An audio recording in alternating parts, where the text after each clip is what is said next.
Hi guys, welcome. Welcome to Berke Creations Podcast. Today I'm not gonna have a normal episode, but a chat and knit with me log. My name is Zsófi, and this comes from the name Zsófia in Hungarian, which is originated in the Latin Sophia, which means wisdom. So, welcome, and I hope you enjoyed the intro. I'd like to talk about the combination method with my continental style of knitting, and I hope in the intro you could see the two ways I was purling. So on a lace section I was purling on a western style where you wrap the yarn counterclockwise, and that's the way you purl. But the eastern style of purling, what I do normally, is the other way around. So it's kind of a smaller movement and much more intuitive purling. So, but that's just the intro. I'm gonna try to knit with you together and just chat away on my thoughts regarding this. I don't want to get in detail about the technical part of continental knitting or combination knitting, because there are a few very good videos about that on YouTube, as one of the lovely viewers directed me, and it's from Patty Lyons, and I also found from Very Pink Knits, which explains a lot more accurately and professionally this method, the continental method. And if you are interested, you can check it out. I was just thinking to talk about this issue. Okay, I have a plaster on my finger because I cut it, but I cannot knit with this together.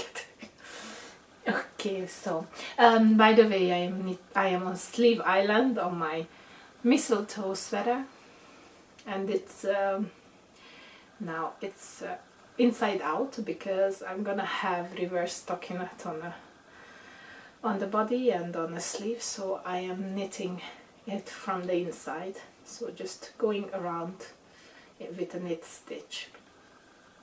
So, and yeah, I'm just doing a magic loop.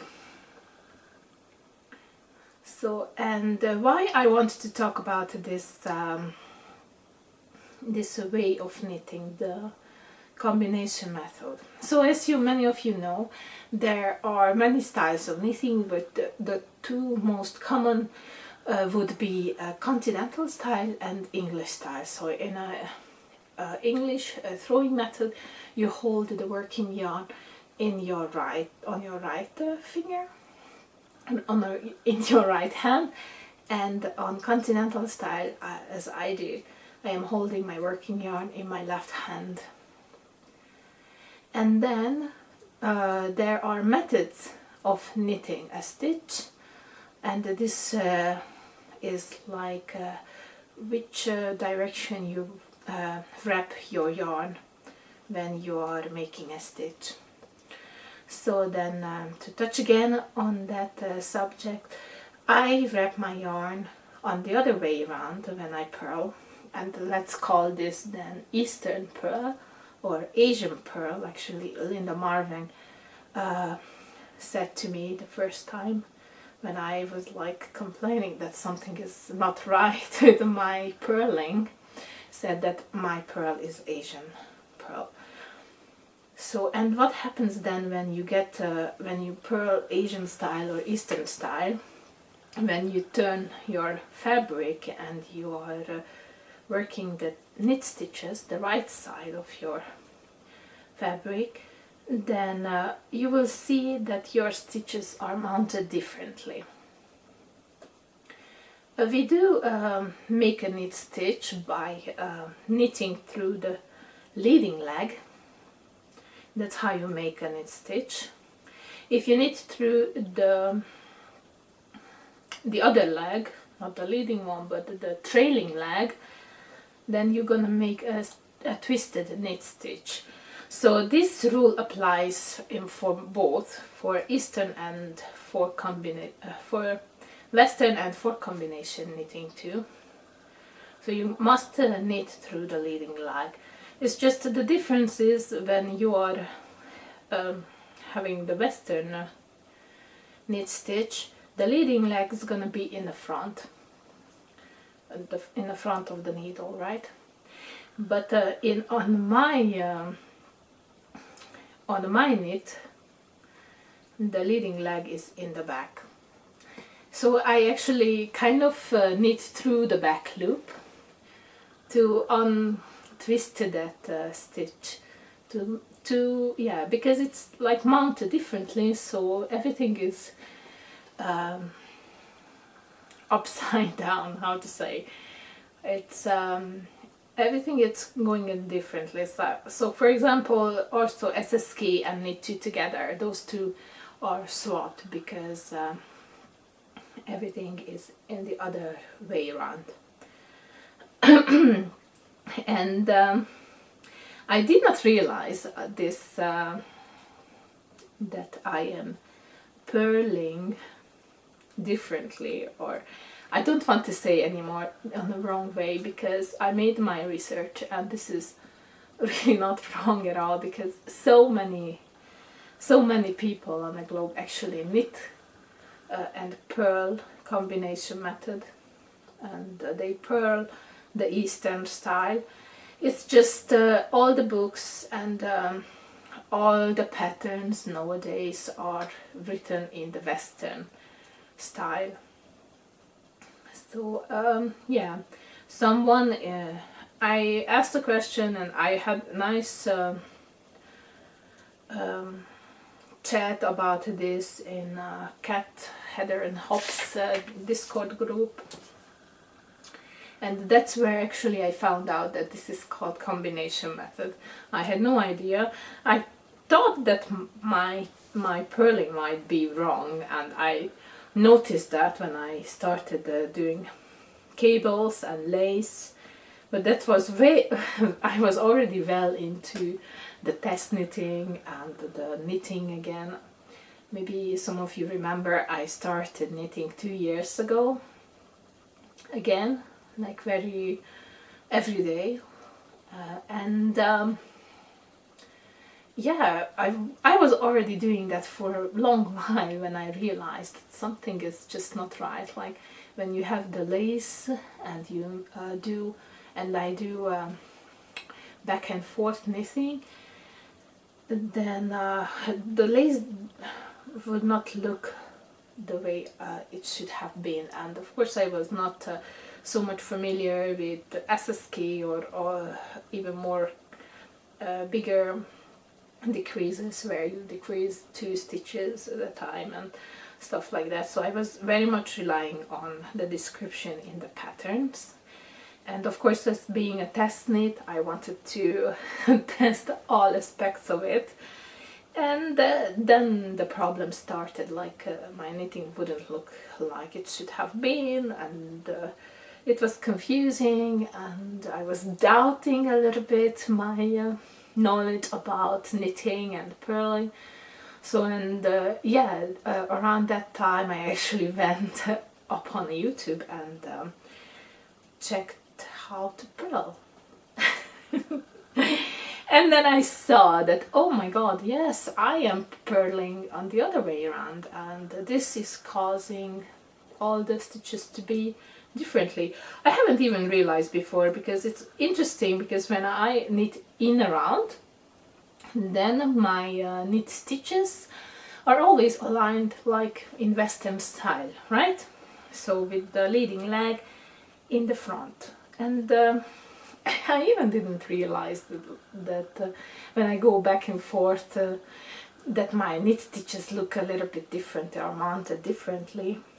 I just always, of course, read my knitting and just going the way that to make a knit stitch and not to make a twisted knit stitch. So yeah, and yeah, it was kind of embarrassing to have to go online and check how to purl.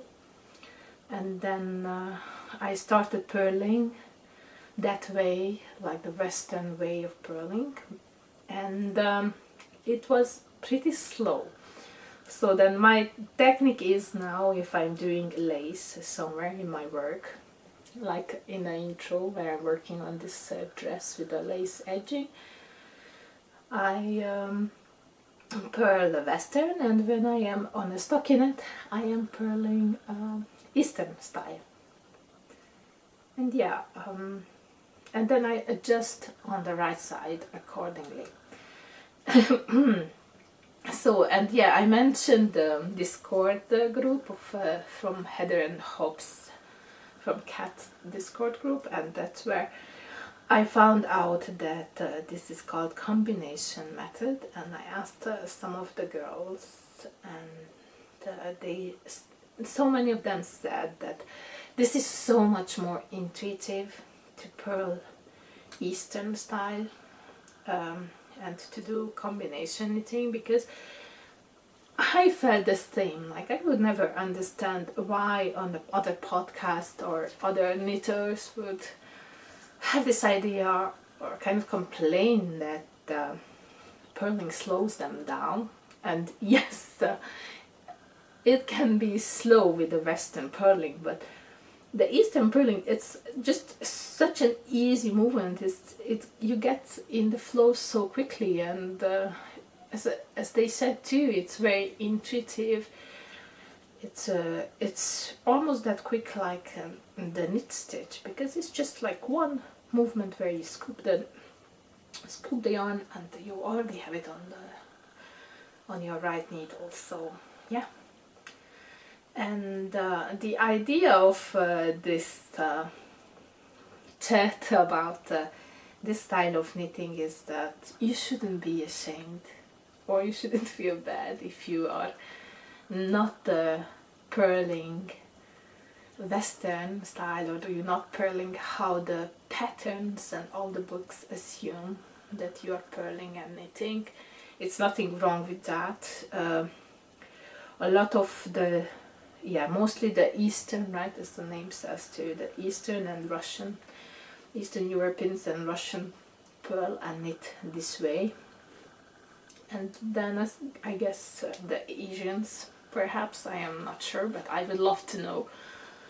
So yeah, just let's open a discussion about this, because this is very fascinating for me, and I want to encourage you to be proud of being a knitter, and be proud of what you know and what you learned, and just know that in your way of knitting, your style, English or continental, and then your method, it kind of has a history. Like, you can even like trace back the history of your family, or like which region they are coming from, and this is all in the knitting. And especially if you learned from your grandmother, and she used a specific way which is specific to a region, I found that so fascinating to be able to have this history side to our knitting. And the other idea would be a note here for maybe if some of the designers are watching, and this is not my idea, someone said in the Discord group, and I agree, that it would be helpful and it would be nice if new patterns wouldn't just assume that you are knitting Western style. Like, it would be nice to have a note in a pattern and say that, okay, this pattern is written in a Western style of knitting, and Western purl and Western knit stitch, and if you are using a different method, then check out this and this video, how to adapt your decreases and increases accordingly. Because seriously, how would you know that you knit it differently if you are kind of like me, isolated from other knitters? I mean, I don't have a knit group, I don't have a local yarn shop, and this was the way I learned from my grandma, from my mom, and also in the school too. So because yeah, this is specific, I guess, to my region. So yeah, just maybe I'm just repeating myself, but just be proud of your heritage, because I guess knitting is a kind of heritage, and that's why it's telling so much more. This simple movement it has so much more depth to it on the history side and everything. So I guess I hope some of you find this helpful, and I hope some of you maybe recognize this, that your knitting has nothing wrong with it. It's just a different method, and maybe it's just it's the intuitive method of knitting, or something that it comes from your family, and that's great. And yeah, we should be happy for that. So then please, in the comment, just feel free to comment on this, to share your thoughts, share the way you knit, share your feelings if you are purling Eastern or Western style, and check out those videos if you are confused about what's going on, and check out those because I found them very helpful. And yeah, please never ever say that there's something wrong with your knitting, because yeah, I have one friend who said, yeah, I learned purling in the wrong way, and then I corrected myself and learned the right way. And I made the intro earlier, 1 week earlier, and now I would like to change the right and the wrong words in that, because it's just, yeah, those are not the right terms for this. Nobody should say or should think or say about someone else that you are purling wrong. No, we are just different. So yeah, that's all about this thema. I hope I mentioned everything. Oh yes, one more thing I want to say. I also met someone in the Discord group who said that she actually learned purling, Eastern purling afterwards, and combination knitting afterwards, because she wanted to be faster in knitting, and this for her it's much more intuitive. So there are some cases on the other way around, when they originally learned Western knitting, and then they changed it to combination knitting. So if you have any questions, of course, please feel free to ask away. And then the other subjects I want to talk about are, before I get to my bingo and my statistics, which I'm still kind of owning you guys, I want to have some administrative stuff around here. So how can I start this?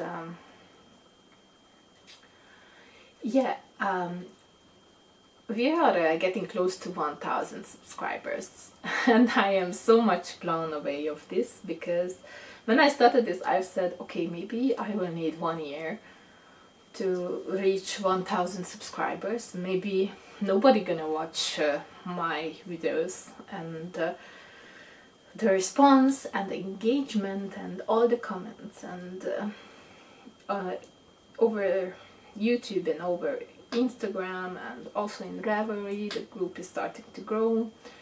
and our call with the Tudor roses, everything is just everything happened much more quickly, and it shows that so many of you enjoy, and so many of you are very curious about my corner of the world, which is I guess a little bit different in Transylvania, and you find it that exciting and you're very curious. So as we are getting closer and closer to 1,000 subscribers, I decided I want first of all to celebrate this somehow. So I'm gonna ask you, if you are not subscribed yet, then please go ahead and subscribe if you like what you see, because at the moment that I reach 1,000 subscribers, I'm gonna make an episode about the local sheep and the local yarn.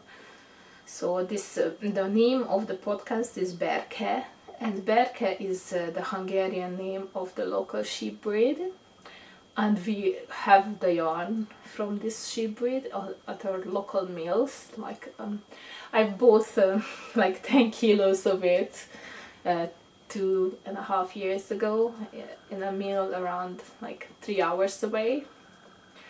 They are not selling this online, and they are actually just making this yarn for people who order this, who bring the fleece and order this, and all the method of the mills, how they work, it's that they can keep a certain percentage for themselves besides the payment. So, and then they have this surplus that they can sell for other people who doesn't have fleece to bring in and to spin. So yeah, so that's how I got this yarn, and I started knitting with it and natural dyeing, a lot of them, and I had them for a while on my Etsy shop, but did not made any sales. So I still have a lot of them left, and I would like to show them to you and talk about it, and I want also to make a giveaway and then send for one of you this yarn.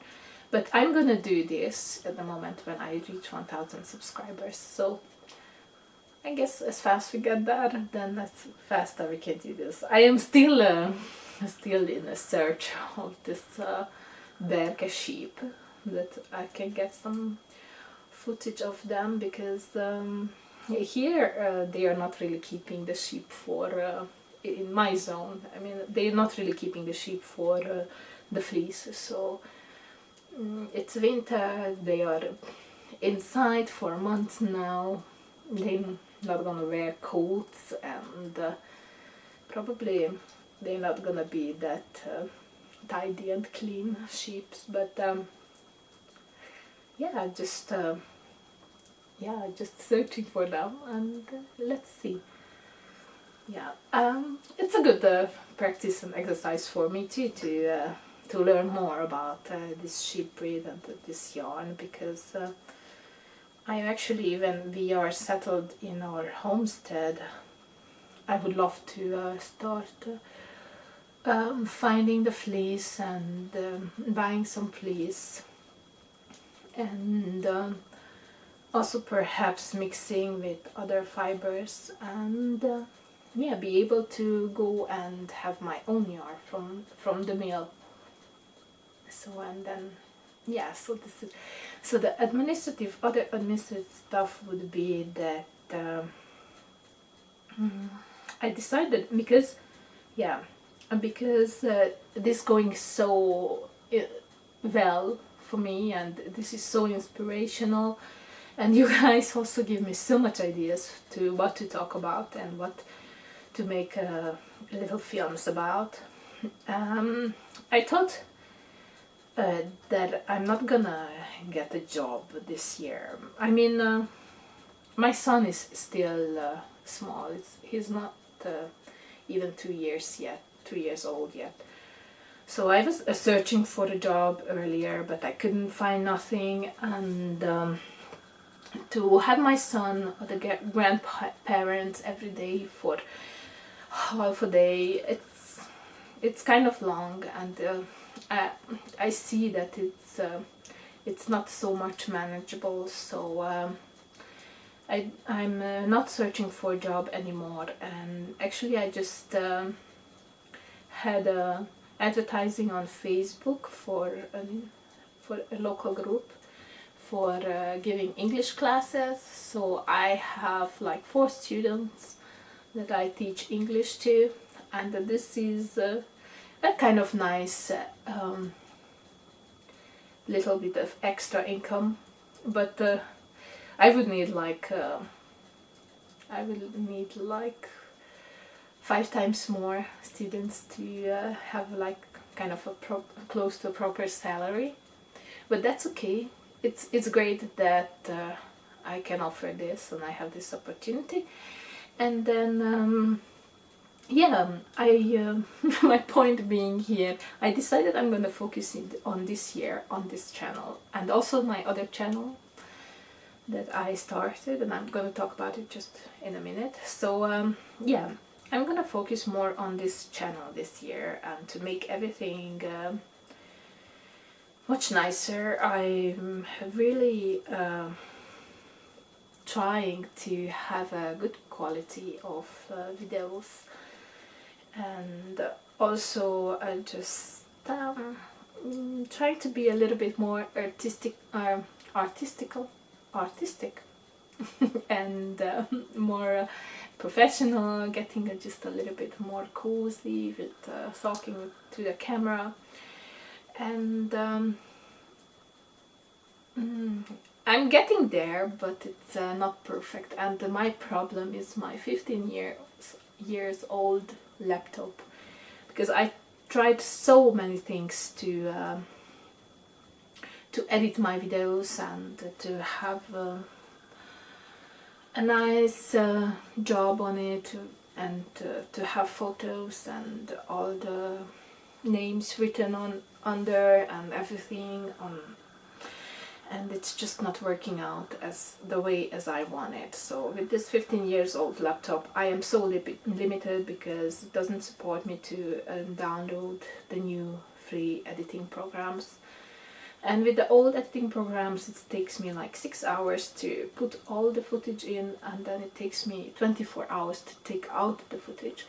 And I lost so much of the quality, and I saw that the picture were the rate, it was not the best. I tried so many settings. Then when you are like waiting a whole day to have this footage, often just the laptop just decides to stop and close itself, and that happened several times, and then you got to start over again the exporting of the video. So to upgrade my channel and to be able to have better quality of videos, and just more enjoyable, and not to lose all this nice quality which I'm able to take with my camera, but I'm not able to export from the program. So I decided I'm gonna try to set aside some funds for having a new laptop. I mean, I don't want to buy a new one, but a used one, but something that is it's new enough to be able to use all the features and all the new programs that are out there, and hopefully they're gonna be much better. So, and for this I thought maybe I can open a Ko-Fi account.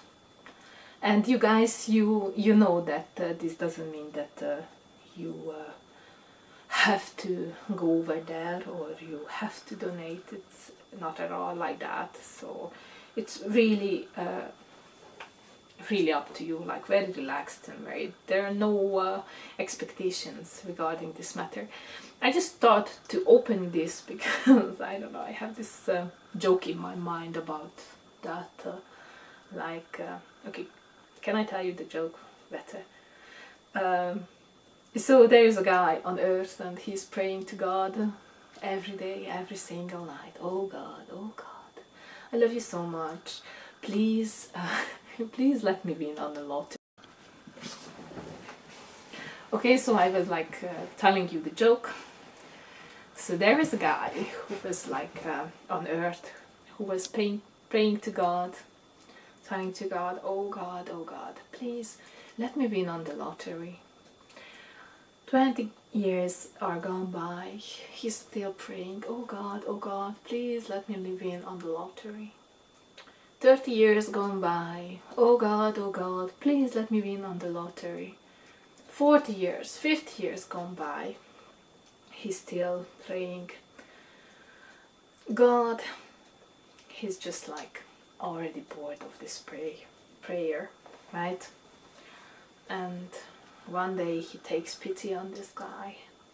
This old guy already, and he takes pity on him and comes down from heaven and says to him, oh, please buy finally a lottery ticket and you might win. So that's my idea here, like just have just a window open, have a coffee account, have just a little window open, and yeah, so with the specific target to be able to get a new laptop. Doesn't matter when, hopefully this year sometime. And yeah, just focus some of my free time on this channel, and to make it even more enjoyable for you guys and for myself too, because I enjoy so much editing, and I enjoy doing this, and I enjoy answering comments. It starts to be a little bit much more than I am used to, and I can see that I have much more screen time, and it's kind of like I need to adjust, and kind of like I take away screen time for other stuff, like watching less Netflix or stuff like that, but it's great. So, and the other channel, because I started another channel after asking you guys if you would enjoy gardening and homesteading on this channel. I decided maybe it's better if I just have another channel for our homestead. So I'm gonna call my homestead Berke Homestead as well, and I opened this channel, Berke Homestead channel, and over there I am just like very slowly having gardening videos. So now it's like winter, so I am planning my seeds, and then in February I'm gonna try winter sowing. So it is just gonna be a channel for all my tries and adventures in my garden, and then around the homestead. Hopefully when we get the animals, I can document those over there. And then yeah, so if you are interested in that, and that's my point here, so if you said that you are interested in the gardening and in the homesteading stuff, then you can just go over there and subscribe. And if you're not interested, then it's great, because you're not gonna be flooded from this channel with other content that you don't have interest in. So that was my idea, and that's why I started another channel. So yeah, go check that out. And now I'm gonna have to put down my knitting, because I have my knitting bingo to show to you. You probably are familiar that Kia of Kia's podcast made herself like a few years ago a knitting bingo, and each year she has one, I guess.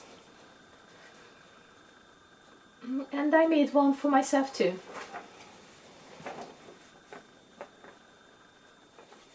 Yeah, I saw someone on Instagram who was actually drawing her knitting bingo, and I found that so cute.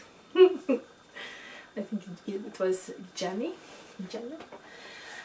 Yeah, so my knitting bingo for 2021, there are like 5x5 rectangles, right? And so it's like 25 little ideas or pattern names or designer names So something that some of them that I want to achieve. I mean, like all of them I wanted to achieve this year, but kind of I see now that I was over enthusiastic with this. So I'm gonna read for you what I have in my first column. So the first column, it's like all kind of different ideas. For example, I want to finish 12 UFOs. That's a big one. So on this I'm gonna focus. Unfortunately, the UFO for January is still not finished. I have socks which I've finished one sock, but the second is still not finished, so that's still an UFO. But then just February maybe I will have to crack on this. Then I have my own design, that's on the bingo, and I hope I can start this together with you guys, because I just want to design something that is not with specific numbers, but it's more like a recipe, and I think I'm gonna do that on this channel, and whoever wants to come along on that, yeah, we can make together a garment. But yeah, I will start that probably in summer. Then knitting from a book, that's obvious. My book is gonna be the Tudor Roses. Then toy for Shoma, so I made this resolution. I want to keep this, Shoma is my son, I want to keep this resolution for us, so this little ritual that Shoma will get for his birthday in May, end of May, a toy every year, each year. So like even when he's gonna be 40 years old, he will get a toy for his birthday, a handmade toy. Yeah, preferably knitted or crocheted toy. And then the last one is matchy. So I want to have matching jumpers with him too, but those are gonna go for the Christmas period. So because earlier I made his sweater for the birthday, but then that's not a great idea because the summer is coming, so he's not gonna wear the sweater, and then it's not in use. So I changed that up to have a toy for his birthday, and then we have matchy pullovers for the Christmas. Then my second column, it's all about designers, so designers that I have many patterns from. Well, no, some of them I don't have patterns from, but it's okay. That designers that I have patterns for, or I am very intrigued to try them out. So the first one is like Jennifer Beal, and I mentioned her before, and I really like her designs, and she has these unusual constructions, and she has like these super smart designs and ways of constructing a garment. So I'm very intrigued about her. Yeah, all these ideas, it's a lot of ideas about different constructions, because I guess my 2021 year, it's about exploring different constructions. So this is something I am focusing on now more. Then my second designer is Stephen West. So he has also different constructions, and I'm very intrigued about his designs, and I hope I can get this book, his Best Knits, but the second one with the garments, because I think I looked into it a few days ago, because Matrushka makes podcast. Yeah, she was making a lot from Stephen West, and yeah, hello Marta, and yeah, kind of want to try Stephen West, of course. So yeah, the book from Stephen West would be, yeah, sorry, it's getting cold up here. The book from Stephen West would be this West Knits, Best Knits #2. So then other favorite designer that I test knitted for, and I got gift patterns from her, and I really want to make some of these patterns, is Susanne Sommer.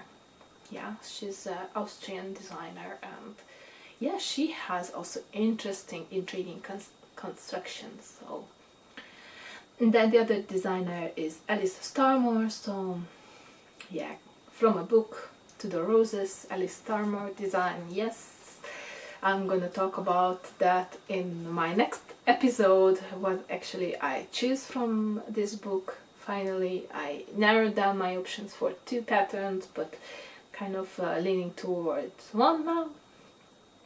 And then Jessie made designs. So probably a crop top or something. Then on my 3rd column I have just items which are not sweaters. So a dress, so the dress is in the making, pants, preferably marked pants, I really want to try marling. Then knee-high socks, shawl, and the vintage garment, yes.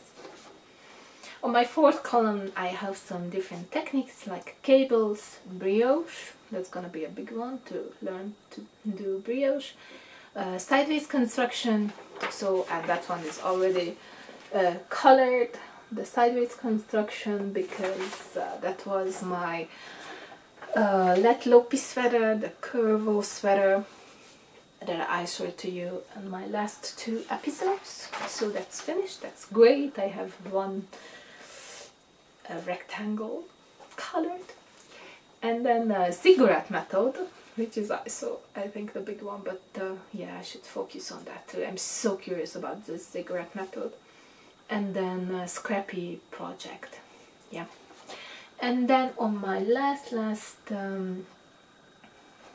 column I have specific patterns. So I selected 5 patterns that I want to make, and then I made screenshots on my iPad. I have an old iPad, 10 years old iPad.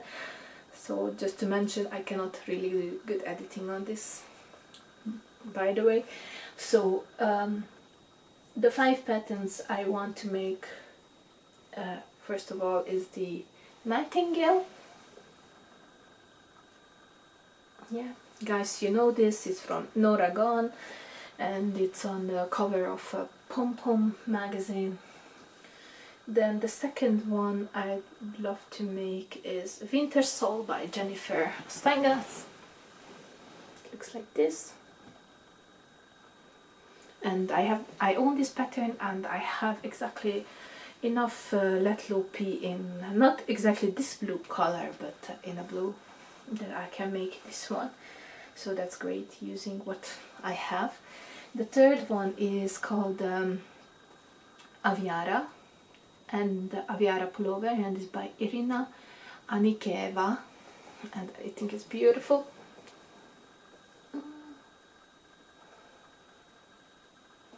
Yeah, I hope you can see that. So yeah, let me check, you can see that, right? Yeah. So this is the Aviara pullover by Irina Anikeva, and I have just enough yarn for this too, from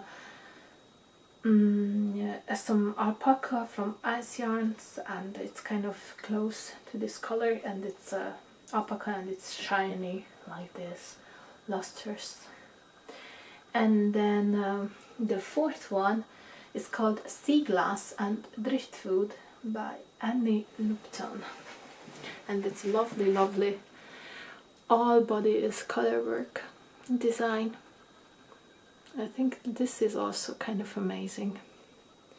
I am thinking to have actually the contrast color, like really this sea glass colors, so like all different kind of light blues, and or maybe turquoise, something like that.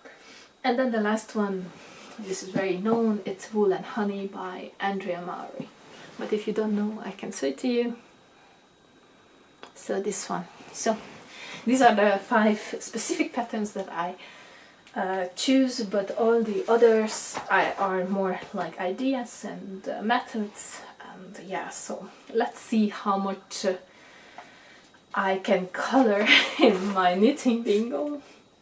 I think after I'm looking at this, I think it's kind of a big undertaking, and maybe I was a little bit cruel with myself to only have ideas which are like bigger projects. Like I only have 1 times knee-high socks, but all the other projects are kind of big, like even the pants or dress shawl, and the rest of it, it's garments. Okay, there is like 1 toy, but with the 12 UFOs, I can definitely go on and do that. So yeah. And then the last thing I still wanted to chat about are my statistics for 2020. So my knits in 2020. I mean, like it's the last day of January. Today, tomorrow it's not gonna be, but yeah, just it's okay to still think about last year, right? So, and last year I had 41 finished objects, finished projects, and 14 unfinished. So that's kind of big. So you can imagine why I have so many UFOs and why I want to do at least 12 of them this year. And from all these finished and unfinished projects, so this together would be like 55 projects, I made 24 test knits. Then I had, I call it baby knits, that's for my son, 7. Garments, adult garments were 19. 2 of them were for other people, 17 for me. I know I'm kind of a selfish garment knitter, but yeah, this is what I enjoy. Then I made socks, 7 pair of socks. That's amazing because I thought I don't like to make socks earlier. And my Ravelry meterage calculator says that I knit up like 20,000 meters, but I know that I haven't updated my Ravelry page very accurately, and it's not everything is finished there. I'm getting there, I hope so. So I think that, I am around 21,000, 22,000 meters, so between those 2 numbers. I don't know, what do you think? Is that much or not so much? Is that normal? I haven't weighted how much kilo that would be. That sounded so interesting on other podcasters saying how much kilo of wool, how many kilo of wool they consumed in a year. So, and then about the patterns I got last year. So I bought in my library 18 patterns, and this kind of sounds a lot now, but I know that I often buy patterns when they are like $1 or $2. When they come out, there are a few designers like Svetlana Volkova or the Knitting for Breakfast. I think that when these patterns come out, they cost like $1 or $2. And I bought a few of them, but yeah, I'm gonna have to start doing them too. And then yeah, I buy patterns when they are 40-50% sale, or buy 1 and get 2, stuff like that. I would love to support designers more, but this is what I can do. And then I received 20 patterns, and those 20 patterns I received because I test knitted. So I made 24 test knits and I received 20 patterns. It's like this, some of the designers don't give you a free pattern, and some of them give you 3 or 2. So, but I'm very happy for this, and this is yeah, this is nice to know that when you finish a test knit, I love when I get this code and just kind of go shopping. And then I won a pattern on Grace the Babbler's channel. I won the Grisham shawl. I won this pattern. Then I got 2 gifts also. One of them was from Nicole from Time Weaver podcast. She did earlier interview with me. I was still very early on the YouTubes, and she was so kind to invite me for an interview, and she even gave me a cow pattern that she designed. And then the the last one and not least, and this was something that blew me totally away. It was a gift from a lovely viewer, Amina. Thank you, Amina, from Massachusetts. She gifted me kindly a shawl pattern. I remember I was talking in this episode that I want to make more shawls, or I need more shawls in my life, and she was so lovely, and she just out of the blue gifted me her favorite shawl pattern.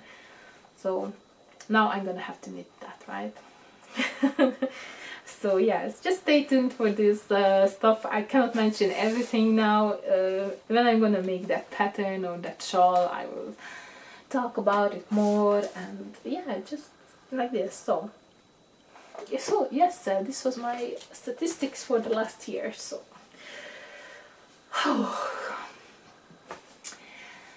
and the last idea before I go, you remember I choose the word resiliency for this year, and that's great that I choose a word, because I am thinking about it a lot. Actually, I think about it almost every day. So I don't know how you are. Did you choose a word for yourself, or do you think this is just a trendy whatever idea? I think it's kind of trendy, but I think it's kind of interesting. It's good to have a word. I enjoy now this to do as other people do, perhaps. And yeah, my word is resiliency. And oh yeah, I forgot to bring this, but I looked it up, the resiliency, in the dictionary, and I did not do that before I choose my word, but I looked it up the other day, and it has two meanings, and one of them is like the toughness, and the second meaning, it was like something that gets into back shape easily and quickly, like it's flexible, right?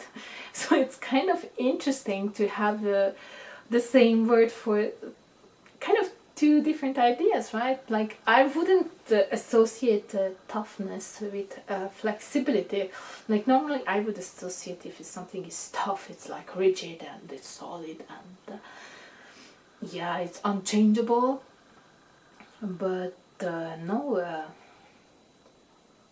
something is even more resilient if it is flexible, and if it can adapt to change, or if it can regain back its shape easily. So it's, and I am very much pondering on this idea that flexibility in life and adaptability to change, that's what makes people or species or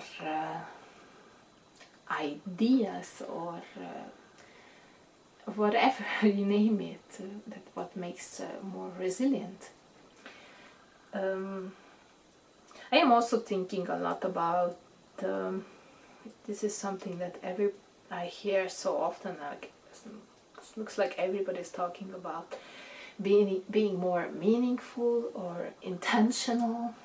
Yeah, intentional, yeah, that's what I want to say. And I'm just thinking about, like, okay, intentional or resilient, is it somehow correlating, or is it different? Because just take as an example my yarn buying strategies, which is like kind of none, because I don't have a local yarn shop, and online from Romania it's not that experience, like for example London Loop would have been, or what I imagine. And yeah, so regarding my yarny business, it's like, how much intentional can I be if I go in a thrift shop and there is a box of yarns, and this is what is given. Like I am intentionally choosing everything that is wool or close to as natural fiber as possible, but sometimes I even choose acrylic because for some projects and some stuff that works too, right?